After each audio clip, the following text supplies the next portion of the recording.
The good news is President Trump scrapped plans this weekend to hold secret talks with the Taliban at Camp David just days before 9/11. The bad news is President Trump had previously made plans to negotiate with the Taliban at Camp David just days before 9/11. We will examine foreign policy follies from Bill Clinton to Donald Trump. Then, as partisans on the left and right jump in to attack President Trump, as Trump gets a new primary challenger in the Republican Party, we will agree with his critics, with one caveat.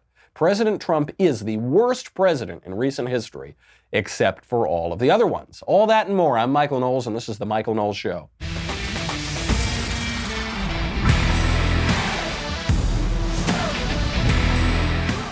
Winston Churchill said it of democracy. He said democracy is the worst form of government except for all the other ones that have been tried. President Trump, he is the absolute worst president we've had in recent history except for every single other one. And we will get to that in 1 second, particularly with this Taliban blow up, a totally self-inflicted wound. But first, we need to talk about something that really matters, like the importance of a good-looking dress shirt. Do you ever wonder, in this modern age, last really 10, 15 years, why traditional button-up shirts look so long and baggy and you just can't get them to look right, whether you're going out to a club or whether you're going to work? That's because those shirts were never meant to be worn that way. Untuck-it shirts, however, were specifically designed to be worn untucked. They talk about entrepreneurship and innovation actually just identifying a problem and coming up with a simple, really crisp, really clean-cut solution. That is what Untuck It did, and it was a real problem, and now they have a real solution. Untuck It is the brand that you have been looking for. It is the original untucked shirt, a modern solution to an old problem with no tucking or tailoring required. Because you go out, you buy an expensive shirt or something, and then you got to get it tailored to get the right fit. You don't need that with Untuck It. No matter your size or shape, their shirts are the perfect untucked length.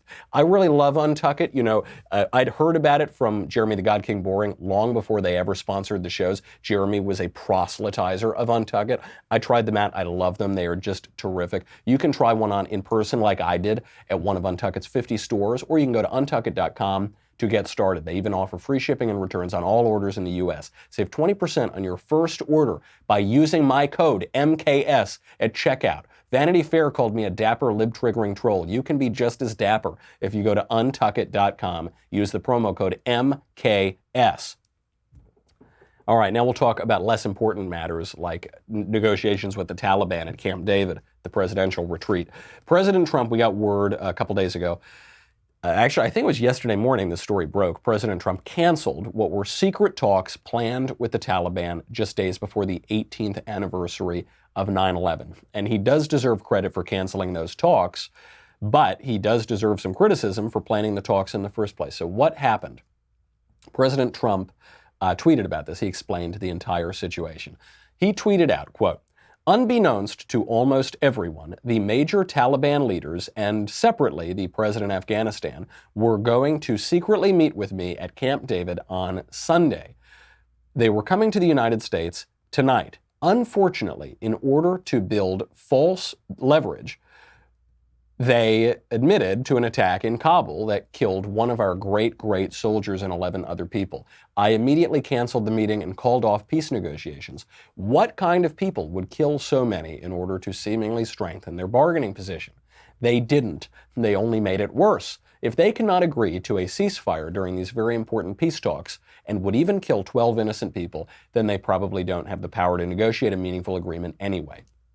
That's the key. They probably don't have the power to negotiate a meaningful agreement anyway. He concludes, how many more decades are they willing to fight? That's the question. Now, just this tweet shows you President Trump's political acumen, which is he is blaming a Taliban attack that killed one of our soldiers. It just happened last week. He's blaming that attack for calling off the peace negotiations. The Taliban have been killing our soldiers for 20 years. There's nothing new about this attack. So the question is President Trump responding to an attack, or is he using the attack as an excuse to get out of the meetings?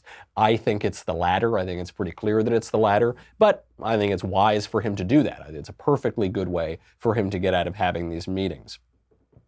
The decision to disinvite them was a good meeting. It shows, reportedly, a divide in the Trump administration between Mike Pompeo over at State Department and John Bolton, who is the national security advisor. We'll get into that in a second. But we shouldn't narrow in on why this was such a mistake in the first place, why it was such a mistake to invite them. The Taliban are the worst people on earth. They should all be put to death as quickly as possible, every last one of them. The only way that I could get behind this meeting happening is if Trump invited them all into a room and then personally shivved every single one of them. They are little devils, all of who should be executed by the United States. Of all of the bad actors in the world, the Taliban are probably the most unrepentant terrorists out there. They worked directly with Osama bin Laden. They have the most direct connection of any group in the world to al-Qaeda and to the 9/11 attacks. Most egregiously of all, these talks were scheduled just days before the anniversary of 9/11. It's almost cartoonish how bad the timing was. This was politically potentially a disastrous situation. Even if the talks had gone well, even if they somehow got everyone in the room, the president of Afghanistan and the Taliban and the president of the United States, and they said, okay, we're going to stop the war in Afghanistan, we've come to this political solution, even then it looks bad. Because you were inviting people who were responsible for 9/11 to U.S. soil, to the presidential retreat. I mean, this is as prestigious a place as there is in the entire country, just days before 9/11. It just looks like a victory for them. It looks like they're gloating. Absolutely terrible. And by the way, the talks wouldn't have gone well. They wouldn't have gone well, as President Trump concludes in his tweets, because there is no evidence whatsoever that the Taliban can negotiate in good faith. They are demons, they are devils, and they should all be wiped off of the earth. Only God can judge, but the United States can arrange the meeting, and we have done that with the Taliban, and we should do that with the Taliban. They do not have any redeeming qualities. I don't know how to put too fine a point on it. People don't know this, though. People don't know a lot about the Taliban. They know a lot about ISIS. They know a lot about al-Qaeda. ISIS spun off of al-Qaeda. Al-Qaeda was harbored by the Taliban. But I found even in the 19 years or 18 years since the invasion of Afghanistan, people don't really know a lot about the Taliban itself. Who are the Taliban? The Taliban are a terrorist group that took over Afghanistan in the mid-90s.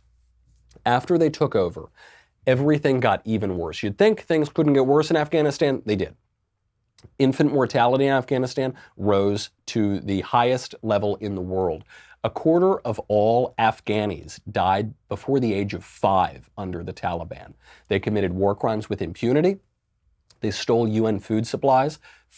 In just one case, they stole UN food supplies from 160,000 hungry and starving people, quote, for political and military weapons as a weapon. They have run sex slave networks. They would abduct their own people. They would sell them into sex slaves to help prop up their regime or their pseudo-regime. They instituted strict Sharia law that flogged women for being seen with men in public who were not their own relatives. The Taliban have accounted for 80% of civilian casualties in Afghanistan in recent years. Taliban murdered aid workers, murdered journalists. They harbored, helped, and supported and fought alongside Osama bin Laden before, during, and after the 9/11 attacks. They are the worst people on earth. Now, how do we deal with them? Because all of that, you can say everything that's true about these little devils, the Taliban. But the question that President Trump is trying to solve is the political question. We've been in Afghanistan now for 18 years. How much longer are we going to stay there? How do we get out? What is the resolution of this conflict? There is a lot of misinformation, a lot of bad common sense going around. We'll get into what it really looks like in Afghanistan, what a future looks like there, how we could ever come to some terms with the Taliban. But first, we've got to talk about Stamps.com. I do not go to the post office myself. I love the post office. They obviously fulfill an important task. Me, I'm a millennial. I don't want to leave my chair. Stamps.com makes it so easy. They bring all of the amazing services of the U.S. Post Office right to your computer. Whether you're a small office sending invoices, or you're an online seller shipping out products, or even if you're a warehouse sending thousands of packages a day, Stamps.com can handle it all with ease. They're just terrific. Simply use your computer to print official U.S. postage 24/7 for any letter, any package, any class of mail, anywhere you want to send it. We love it here at the Daily Wire. Saves us a lot of time, saves us a lot of money. Personally, saves me a lot of headaches. Once your mail is ready, you just hand it to your mail carrier or you drop it in a mailbox. It's that simple. With Stamps.com, You get 5 cents off every first-class stamp. You get up to 40% off priority mail. Stamps.com is a no-brainer. Saves you time and money. Do it. I get on you people all the time about this because I'm a little bit lazy in these activities too. You just think, I don't want to get started. It's okay. I'll just keep doing it the way we've been doing it forever. 700,000 small businesses use it. You should too. It's just so much time. So much money, so much effort if you just do it now. Right now, my listeners get a special offer that includes a 4-week trial plus free postage and a digital scale without any long-term commitment. How much easier can I make it for you? Go to Stamps.com right now. Click on the microphone at the top of the homepage. Type in Knowles, Knowles. That is Stamps.com. And then you enter Knowles, Knowles. So what do you do about Afghanistan? There is a common refrain, a common canard out there that Afghanistan is unconquerable. You hear this on the left, you hear it in the center, you hear it on the right. It's folly to go into Afghanistan. It's unconquerable. No one's ever conquered Afghanistan. That's just simply not true. That is unhistorical. It's what happens when people don't study history for a long time. Of course Afghanistan is conquerable. Many people have conquered Afghanistan over history. The Taliban conquered Afghanistan just 25 years ago. You certainly can conquer Afghanistan, but 2, and now it's looking like 3 groups have failed to conquer Afghanistan very conspicuously.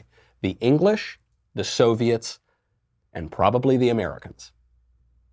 The English failed to conquer Afghanistan in the 19th century, the Soviets failed to conquer Afghanistan in the 20th century, and the Americans, it looks like, have failed to conquer Afghanistan in the 21st century.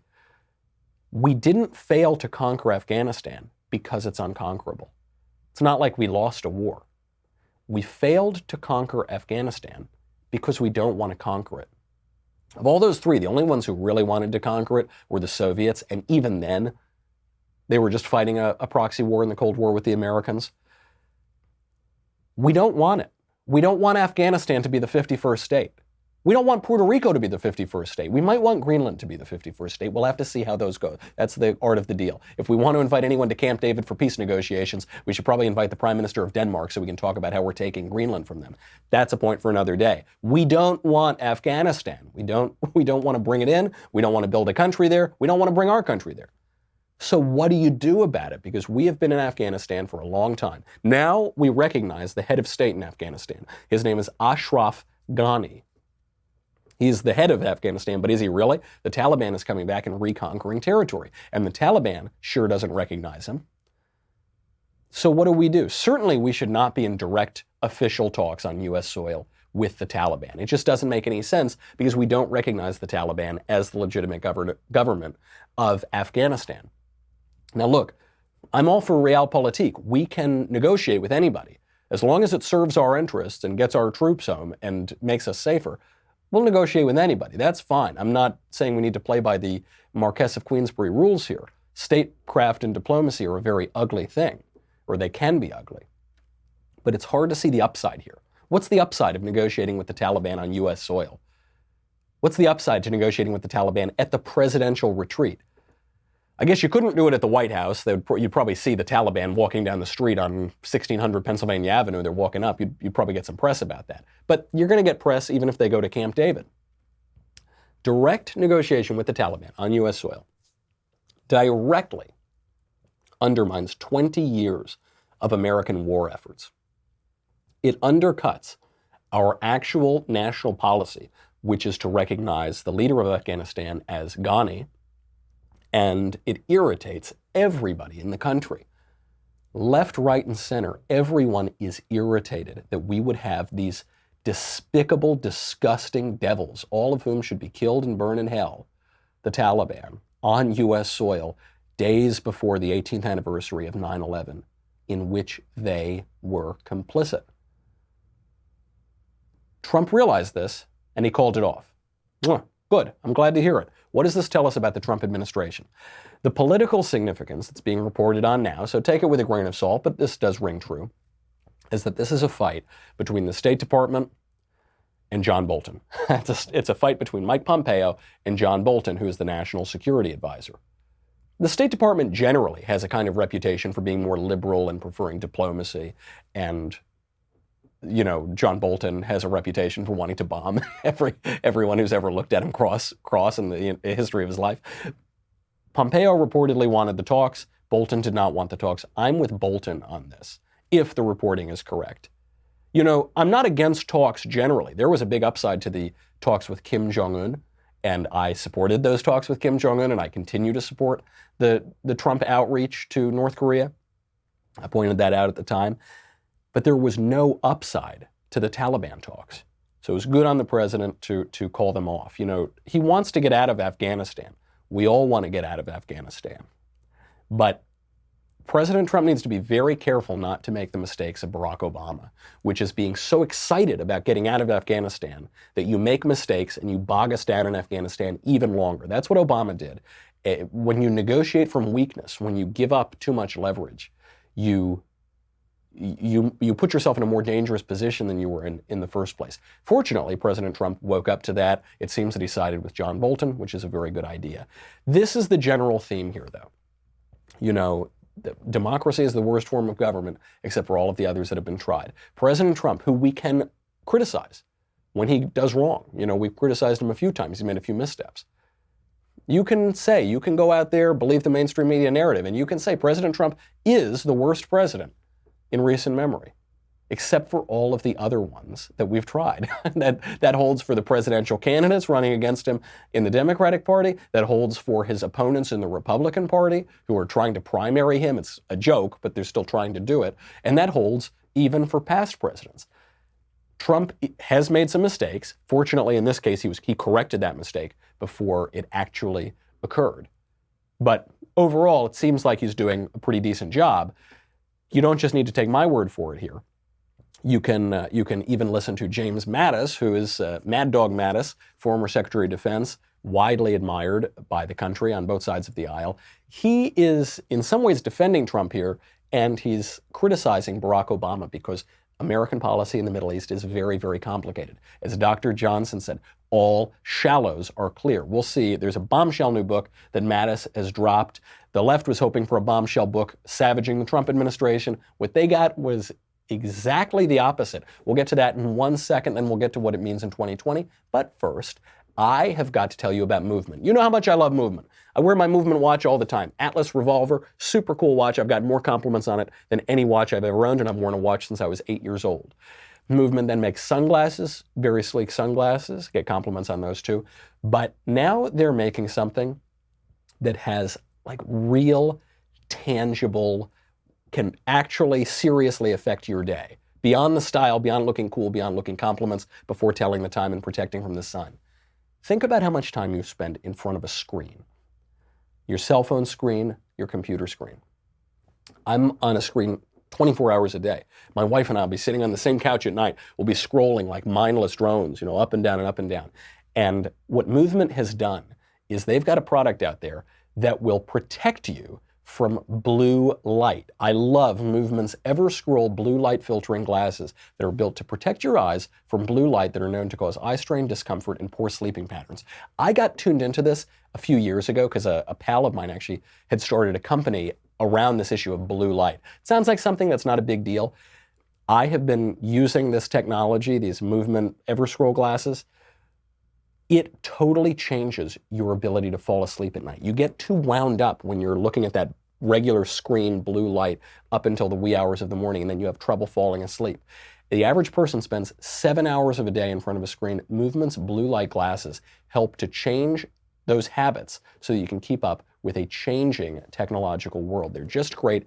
I have found, this is just me telling you, but I have found I get to sleep much easier when I filter out that blue light. You should really give it a try, especially because they start at just $65.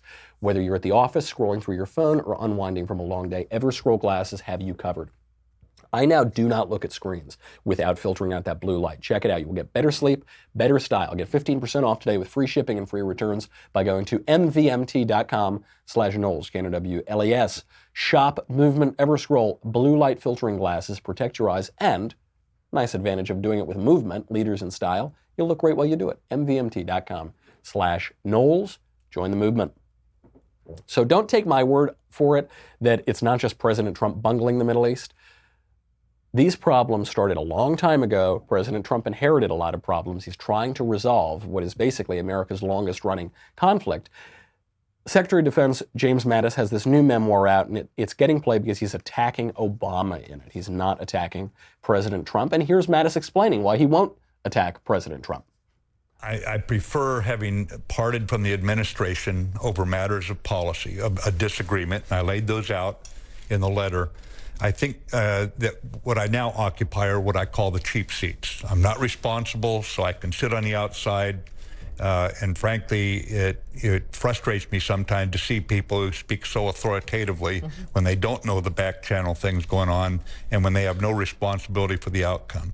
So the French call it a devoir de reserve, Christian, where you have a duty to be quiet. The President, the Secretary of State, the Secretary of Defense, they have big responsibilities right now. And I don't believe that that I add anything to it by representing contrary views or something like this. There'll come a time when it's right for me to talk about strategy and policy. When might that happen? I will know it when I see it. But will it be before the next election?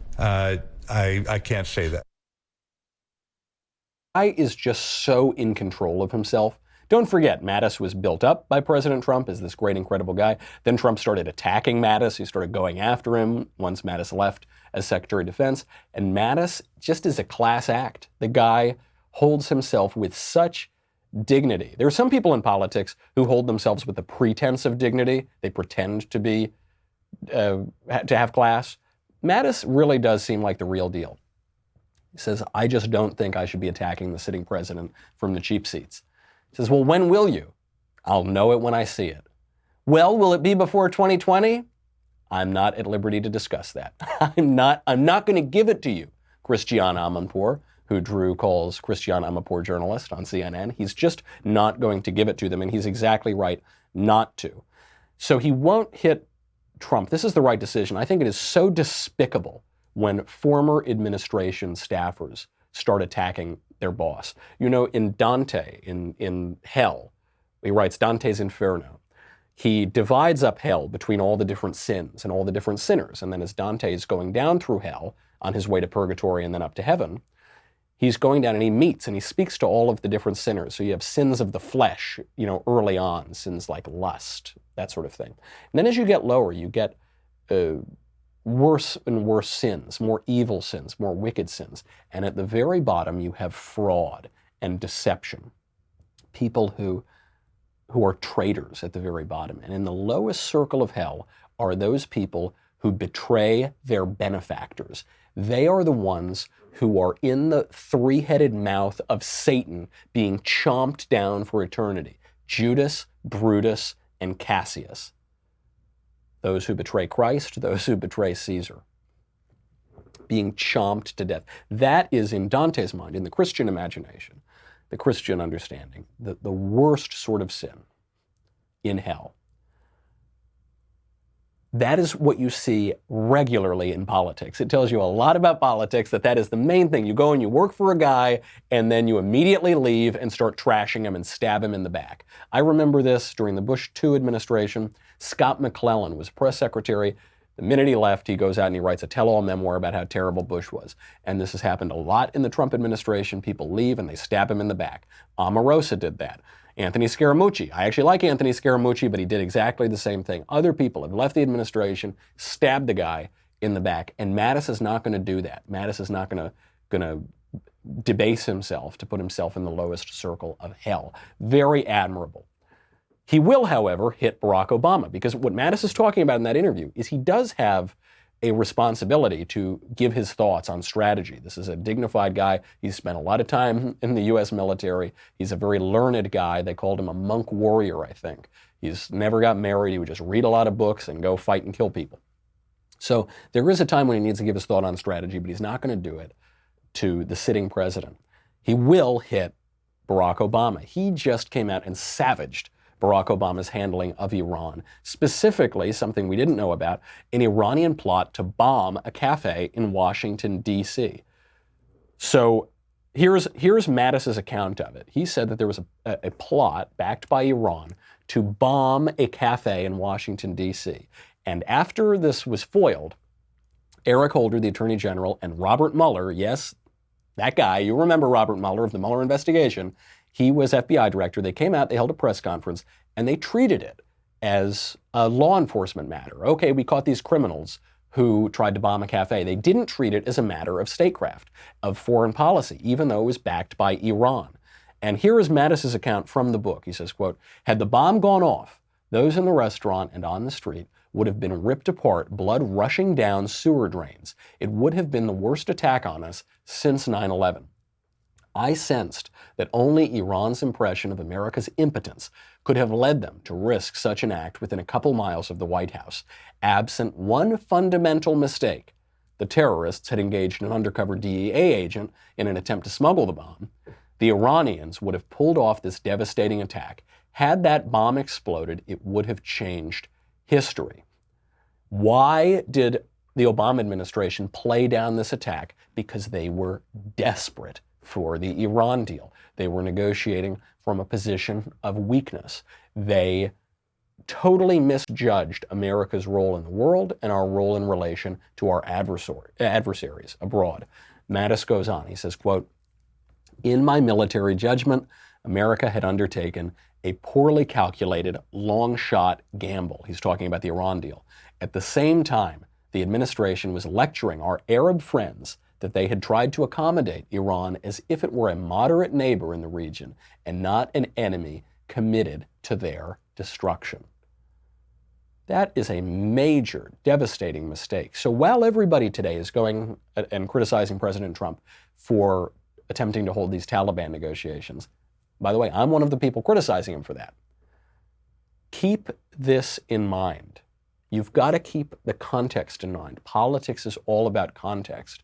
You're coming off the heels of a presidential administration that downplayed what could have been potentially the deadliest attack in the United States, the most significant attack in the United States since September 11th. And they did that because of their own bungled, idiotic view of foreign policy. Now, James Mattis goes on to defend President Trump again.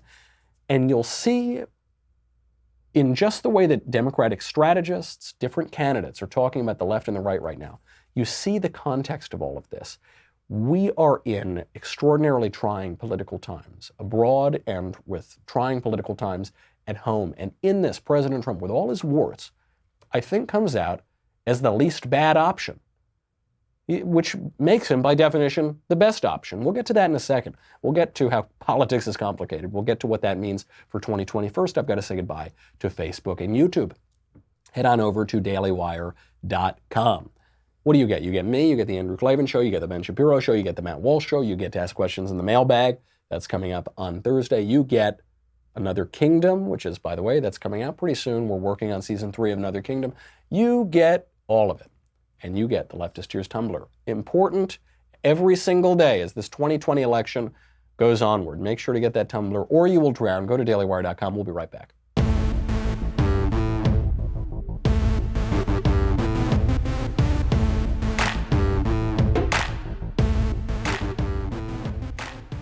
Hear it in my voice. I'm a little bit under the weather today, so it's very important for me to heat up my leftist tears. Everyone has their own hot toddy recipe. You know, they throw a little dash of whiskey, a little bit of honey, maybe some kind of tea or water. For me, the secret to a really good hot toddy and the way to really clear yourself out is to add that little saline solution, which only comes, if you want the very best, in the form of leftist tears. So you definitely need to get that Tumblr.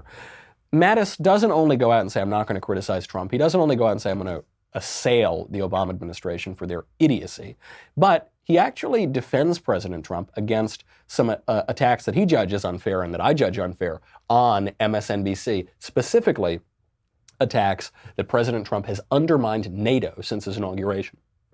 In the last 2.5 years, they've been we've seen our alliances weakened in NATO, certainly in Asia and in Europe. You know, Andrea, if you take a look at current events, you can always see the tensions because that's what grabs your attention, is the tensions in those alliances.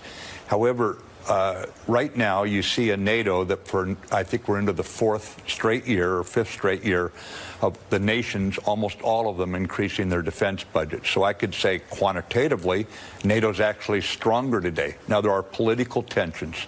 Those tensions have always been there in NATO, where the American presidents, I remember all the way back to President Clinton when I became aware of this issue, President Clinton, President Bush, President Obama, all saying the same thing President Trump is: you've got to pay more. The way I carried the message to NATO when I first went there as a Secretary of Defense was, I've sat in this room and you've heard this message before, but the American people are saying they will not care more about your children's future than you care. You've got to pay your fair share.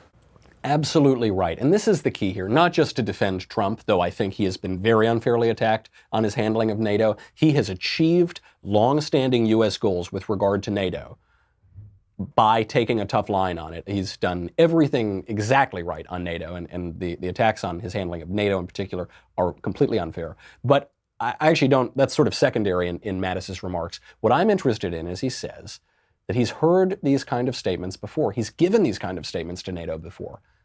Certainly since the Clinton administration, we've heard this. And that's the issue. When it comes to foreign policy, presidents come and go, and the foreign policy challenges remain the same. And the national interests of different countries tend to remain the same, and they tend to supersede the individual politicians and personalities who are in there. So when it comes to Afghanistan, you can't just blame Trump. You can't just blame Obama. You can't just blame Bush, who invaded Afghanistan. You can't even just blame Clinton. You can't just blame Bush 1 or Reagan. These are problems that have spanned decades and decades and centuries and centuries. You know, in the United States, who are we going to blame for this 18-year war we've had in Afghanistan, longest U.S. conflict in history just about? Bush invaded, sure. Obama said he was going to end those wars. He didn't end those wars. He expanded that war in Afghanistan. Trump said he was going to end the war. He hasn't managed to do that yet. Clinton doesn't get off the hook, though. Bill Clinton is the one who failed to take action against Osama bin Laden, who then successfully launched an attack on September 11th, which dragged us back into that war in Afghanistan, because when it comes to war, your opponents have a say, too. If Clinton or Bush had responded to the bombing of the USS Cole by bin Laden, if Clinton had responded forcefully to the first World Trade Center bombing in 1993, the world might look very different today, and our strategy in Afghanistan might look very different today as well. So if you're going to attack a Trump on this, that's fine, but make sure you give him his due, and you give the correct criticism to his predecessors as well. He may be the worst president that we've had in recent memory, but what about all the other ones? It also, this kind of criticism that's coming in, when you look at his opponents on the left and the right, it does seem they're quite a lot worse. I mean, even David Axelrod, who was the chief strategist for Barack Obama, is coming out against Joe Biden. He's coming out against the Democratic frontrunner. He sent out a tweet over the weekend. He said, quote, "It's one thing to have a well-earned reputation for goofy, harmless gaffes. It's another if you serially distort your own record. Joe Biden is in danger of creating a more damaging meme." This was directly in response to Joe Biden lying about his record on the Iraq war. Kind of like John Kerry said, I was against the war before I was for the war. Joe Biden is now saying he never really supported the Iraq war. The Bush administration lied to him about the Iraq war and what it was about, and he didn't really mean it, and he's just lying. He's lying about his support for the Iraq war. This is what I really like about David Axelrod. He is a really good political analyst because he's not a hack. He was a hack for much of his career, but then when he turned into an analyst, he really became a serious analyst.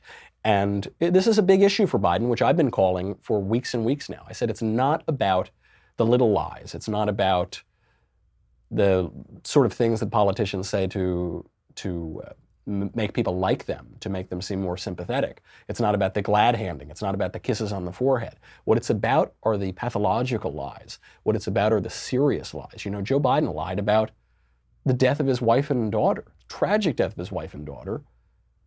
He baselessly smeared the other driver involved in that car accident in 1972 of being a drunk. The police found the guy totally innocent.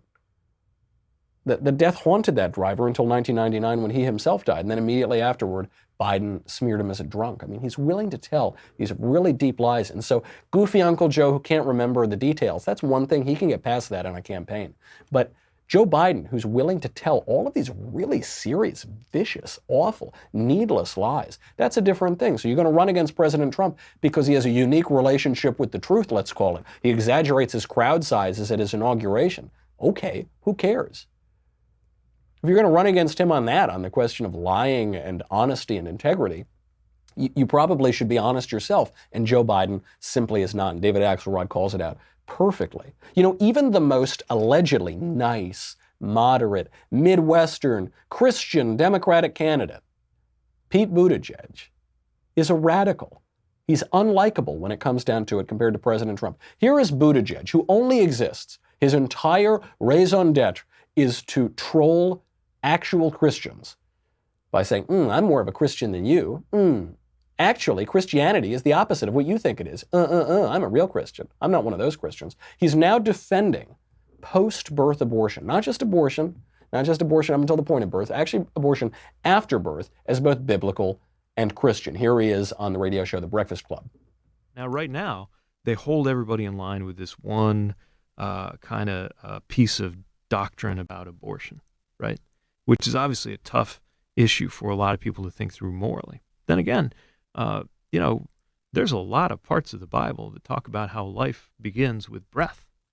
And so even that is something that we can interpret differently. And I'm pro-choice. Take up, me too. Yeah. But I think no matter where you think about the kind of cosmic question of how life begins, most Americans can get on the board with the idea of, all right, I might draw the line here, you might draw the line there. But the most important thing is the person who should be drawing the line is the woman making the decision. Absolutely. And I think that if you're a man who's against abortion, you haven't gotten the wrong woman pregnant. Like cheating on your wife. I'm just saying, My goodness. Yeah, I'm just saying, we've had some slip-ups. And I've had a few. Pete Buttigieg is the worst kind of heretic. Pete Buttigieg is the worst kind of anti-Christian because he just totally perverts and distorts and inverts the very gospel message. He says, there's some language in the Bible about life having a relation to breath, which of course there is. I mean, in the very beginning, God creates the world on his own breath, right? And he creates on his breath, he creates the world. And how does he create the world? By speaking it through the Word, which is the incarnate God. Here are some other lines just to criticize if Pete Buttigieg, or just to clarify rather if Pete Buttigieg is watching. God created man in his image. In the divine image he created him. Male and female he created them. The act of creating human beings is to create them in God's image. In Genesis, be fruitful and multiply, not be fruitful and then slaughter the baby before it's born. I have brought forth a man with the help of the Lord, Genesis. Truly, children are a gift from the Lord. The fruit of the womb is a reward. Doesn't sound very pro-abortion to me. The prophet Amos condemns the Ammonites, quote, because they ripped open expectant mothers in Gilead, exactly in the way that Pete Buttigieg is encouraging people to do. In the Psalms, Psalm 139, you knit me in my mother's womb, nor was my frame unknown to you when I was made in secret. Psalm 22, you have been my guide since I was first formed. From my mother's womb, you are my God, until Pete Buttigieg rips me apart with forceps and a vacuum. God, from my mother's womb, had set me apart and called me from his grace, St. Paul writing to the Galatians. I could go on and on and on. I'm actually just quoting different lines compiled by Father Frank Pavone, who's a terrific guy, head of Priests for Life. You can just Google his article on this. So many biblical references, but Pete Buttigieg doesn't care about that because he doesn't care about the gospel, because he's a fake Christian and an anti-Christian, the worst kind of heretic, a terrible radical, and an awful jerk, which I have been calling for a long time. I did a whole episode about how Pete Buttigieg is such a jerk. These are the guys who say that they have some kind of moral credibility to criticize Trump, because Trump has been married multiple times and he's slept with a lot of women, cheated on his wife. Not defending any of those things. Those are all terrible things. Politics requires context, though. Look at Pete Buttigieg, perverting the very word of God itself to justify slaughtering babies. How absolutely despicable. You know, he's not a member, it seems, of any sort of formally constituted church, so he can't be excommunicated, but he certainly should be. Buttigieg, those are the guys to the left of Trump. Those are the nice guys to the left of Trump. I didn't even get into the guys who are considered the actual sort of mean, crueler, radical types. How about Trump's challengers to the right? You know, President Trump now has, this is big news today, he has a new primary challenger in the Republican Party. This one, the most ridiculous one yet, Mark Sanford, former governor of South Carolina, former congressman from South Carolina's 1st District, and former lover boy who abdicated his office so that he could go cheat on his wife with his mistress in Argentina. Here is Mark Sanford making his announcement on Fox News Sunday.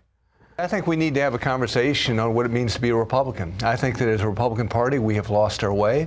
And I'd say so on a couple of different fronts. I'd say first, and sort of the epicenter of where I'm coming from, is that we have lost our way on debt and deficit and spending. You know, one of the hallmarks of the Republican Party and the conservative movement has always been, how much do we spend? I mean, it was Milton Friedman's notion of the ultimate measure of government is how much it spends. I think as a party, we've lost our way. The president has called himself the king of debt, has a familiarity and comfort level with debt that I think is ultimately leading us in the wrong direction. We can get into those numbers, but the numbers are astounding. Just take, for instance, as a data point, this last debt deal that adds $2 trillion of additional debt to our country over the next 10 years, adds $1/3 of $1 trillion of new spending, and really there wasn't conversation on that. So I'd say the epicenter of where I'm coming from is we have got to have a national conversation and a Republican conversation on where are we going. What an unbelievably misguided announcement. What an even if you're, I mean, it's so absurd that this man is running. This man is maybe the biggest laughingstock of politicians in the country. He's up there with Rod Blagojevich and a few other disgraced governors. But even if he's going to do it, to roll out this campaign and basically say, I'm running for president, vote for me because Trump spends money irresponsibly. Who cares? I mean, what he's doing here is he's running a campaign from 2010 in 2019. 2010, you had the rise of the Tea Party. You had the debt and the deficit as central political issues. Mitch Daniels, a guy who I tried to get to run for president, talked about the new red menace, this one consisting of ink, how the debt was the big ticking time bomb. I agree with that. I think it's a very important issue.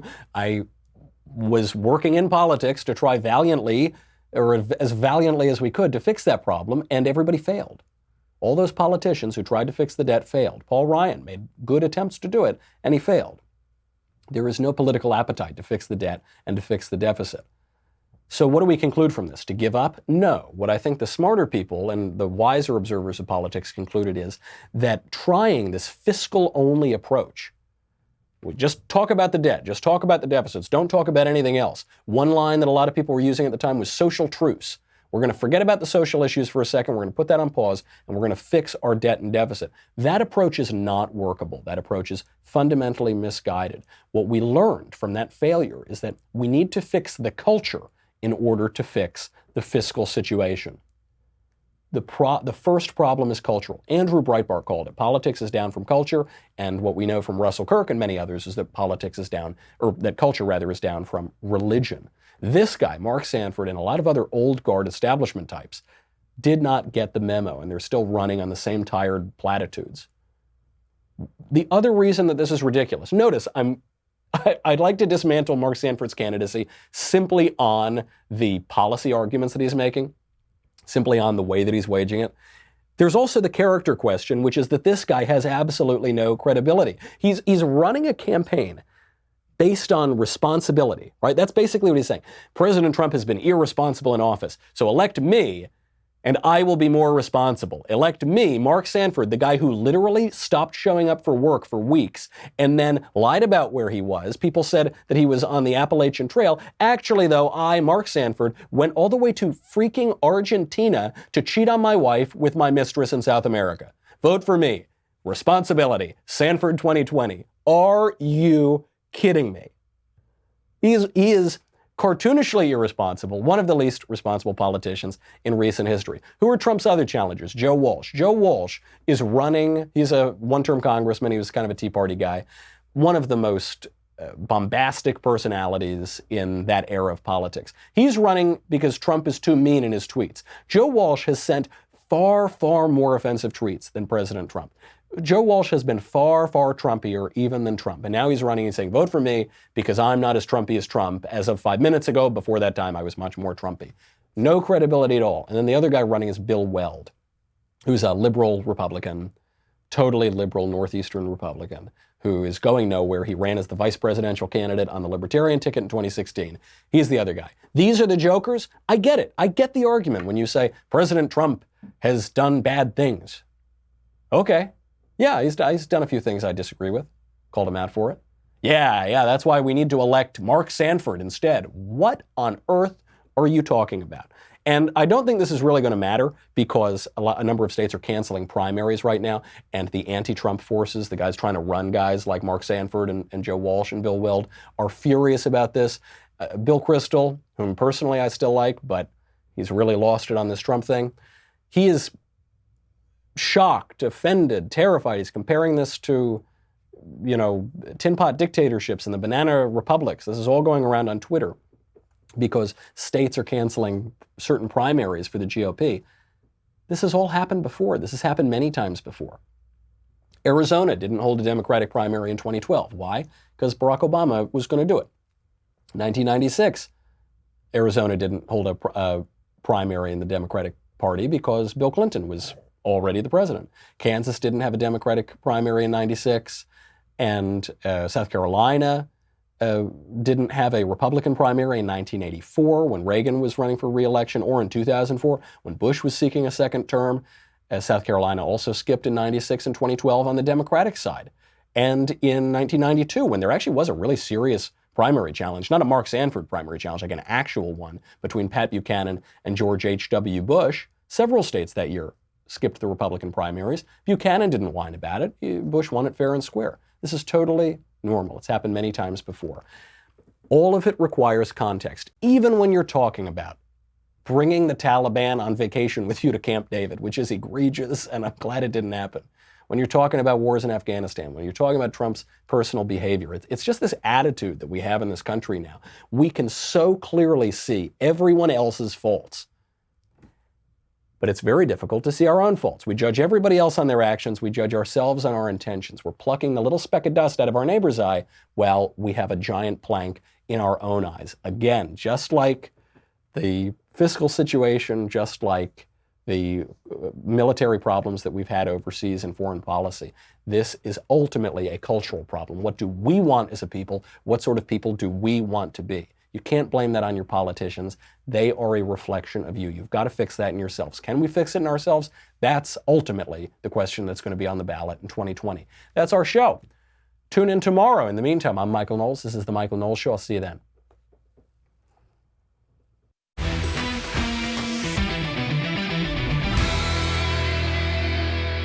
The Michael Knowles Show is produced by Rebecca Dobkowitz, director Mike Joyner, executive producer Jeremy Boring. Our senior producer is Jonathan Hay, supervising producer Mathis Glover, technical producer Austin Stevens, editor Danny D'Amico. Our audio mixer is Mike Coromina, hair and makeup by Jesua Olvera, production assistant Nick Sheehan. The Michael Knowles Show is a Daily Wire production. Copyright Daily Wire 2019. If you prefer facts over feelings, if you aren't offended by the brutal truth, if you can still laugh at the nuttiness filling our national news cycle, well, tune on in to The Ben Shapiro Show, where you'll get a whole lot of that and much more. We'll see you there.